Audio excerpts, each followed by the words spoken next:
Today I'm taking a closer look at one of Festool sanders. This guy is the very versatile RO90.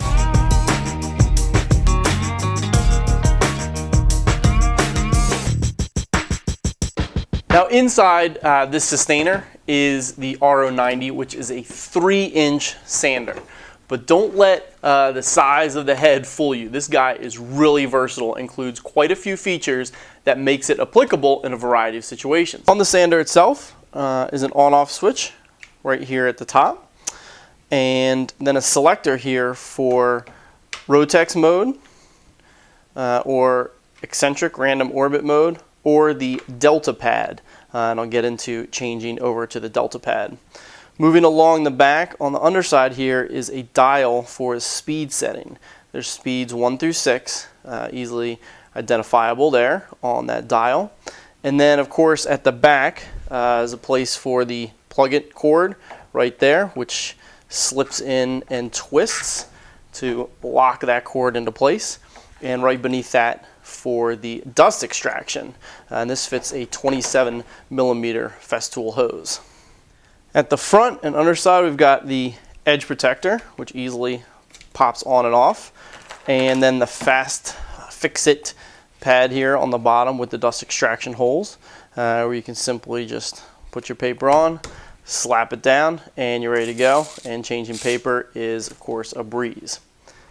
Now to change over to the delta pad, which is really cool. One of the best features about this is this corner pad that can get you right into the very corners of stair treads or windows or anywhere inside a cabinet where you've got a 90-degree corner coming together. This point can get right in there.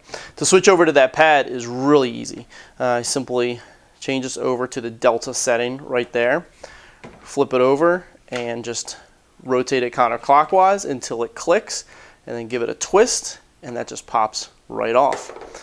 Then you grab your delta pad and line it up like so, and then it's going to twist clockwise until it's on right there, and it clicks in place with this green tab popping out. To get it back off, simply push in the green tab, slide it over, a little bit of pressure, slide it over, there it goes, pops off. And of course you can put your pad back on clockwise, and there it goes. And then don't forget to switch over to either your eccentric or your Rotex mode here at the top. So that's a quick tour of the features found on this sander. All pretty straightforward, but the combination of those features leads it to be really versatile. I've already shown you one thing that's really versatile about this and really cool is the delta sander getting right into the corners, and we'll take a look at that. The other thing that I wanted to show you is the Rotex versus the eccentric or random orbit in action, and show you just how cool this is from this sander being used all the way from really rough work and refinishing all the way through to fine sanding and polishing. Okay, let's take a look at the difference between the random orbit mode and the Rotex mode. Here I've got it in the random orbit mode straight up, and I've put on 100 grit paper right here on the bottom, and I've got a piece of hard maple. First, what is the random orbit or eccentric mode? Let me go ahead and draw a little dot right on this paper. And what it's going to do is sort of oscillate in little tight circles, and the pad's going to slowly rotate around, but you can actually stop that rotation. And so we can see this dot moving here. So let's go ahead and take a look at that. I'll turn it on.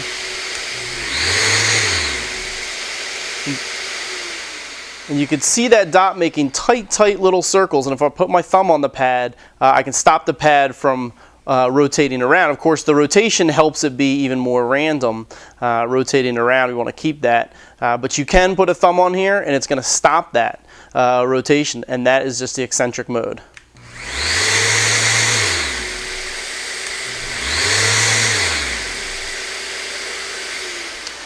Now let me go ahead and switch it over to Rotex.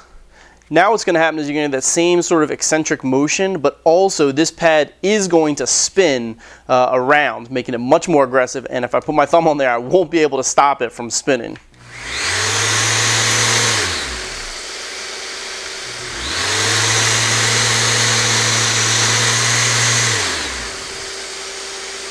Okay, and that is the Rotex mode. So we're going to start over here in the eccentric mode. I'm going to go ahead and draw some lines on this piece of maple, just a couple lines back and forth there. And we'll do a few passes back and forth and see how long it takes to remove those purple pencil marks.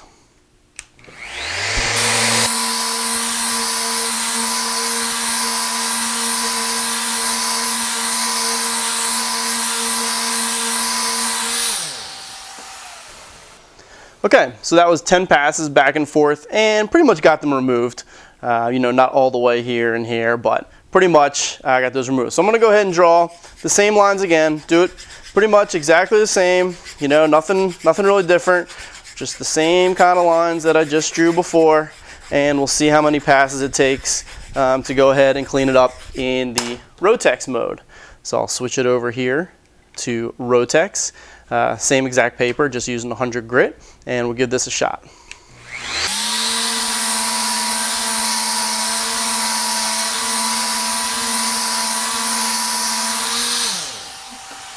So there was 6 passes back and forth and cleaned up all the pencil marks.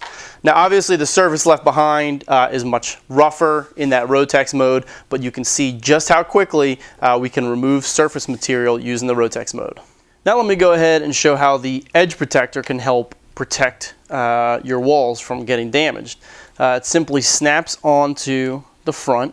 There's 2 clips. That one you just heard it snap in, and here's the one on the other side. And I'll just kind of push it around and it snaps right in. And now that edge protector can run here against the wall or against your stair riser, so you're only sanding the tread, not hitting the riser there. Or your wall with your windowsill, whatever it is, that edge protector will run right along here. Now, you can do this by hand, of course. Without the edge protector, you can just kind of closely look in there and watch it by eye, but of course you're wasting time by doing that. Edge protector means you don't have to watch that closely. You just run it straight up against the edge, straight along, and you're sanding right up to the edge. Let me go ahead and mark here with a pencil so we can kind of see how close we can get. Now I've run that line all the way up. Here at the back, it's right against the edge. Here at the front, it's off by maybe an 1/8 or a 1/16 or so. I'm trying to get my pencil in there. And let me go ahead and run it, and we can see how much of that we'll remove. I'm again on the Rotex mode to quickly remove material.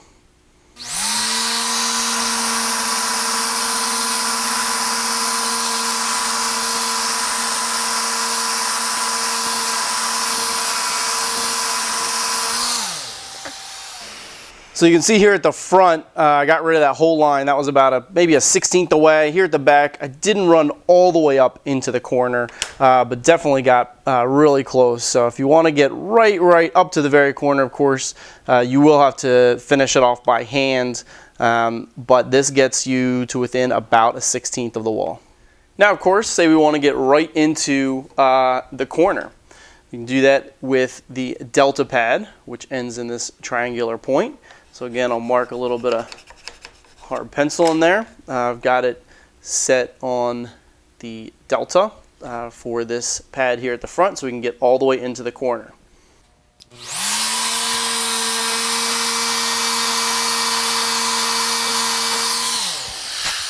And there you have it, right into that corner. So now you're thinking, man, that is sweet. I can use this sander for all kind of things, basically all my sanding needs, from the rough work with the Rotex through to the fine finish work, getting into corners with the delta pad, and that is true. This sander is really versatile. But let me show you one of the downsides of this. It's the fact that it has a 3-inch head. Let's compare that to a 5-inch. The 5-inch is over twice as big as this 3-inch. And so if you're doing anything that's a larger surface, side table or you know, a dining room table, you're definitely not going to be wanting to do that with a 3-inch sander. It's going to take way too long. That's where the bigger sanders come into play. Also, the other thing about the Rotex sanders, again versus this is the ETS 125 5-inch. The weight distribution of this I find a little bit easier to use for fine sanding. The weight's right on top and it's easier to move around. The Rotex sanders, have a weight distribution across away from the head, and so you have to balance them a little bit more. And especially with a 3-inch head, it's a little bit trickier to balance if you're trying to really flatten something or do some fine finishing with this. Where this guy really excels is what we've seen is getting into the corners and doing smaller jobs all the way from coarse through to fine. Window sills, stair treads, smaller pieces of work, and getting into smaller sections, smaller cabinets, the backs of cabinets, any small openings. This guy is really going to excel at doing all that work. So that is the Festool RO90 sander. Extremely versatile, especially when you're looking for getting into smaller, tighter areas. This guy can do it all, from coarse all the way through to fine and polishing, getting right into corners or any small areas. Of course, there are a variety of accessories that you can purchase for this tool, from interface, softer pads, harder pads, all kind of abrasives, of course, all the way through to lamb's wool and polishing. There's also a delta pad, the triangular pad that's thinner for getting in between louvers or smaller spaces. So just a variety of accessories that really just make this one of the most versatile sanders, since it's got the Rotex through to the Eccentric and all the different things that you can put here right on the head. Makes this extremely versatile for getting into the smaller spaces or into those tighter corners. So definitely take a look at this sander. It could really fit the bill if you have some of those projects to do.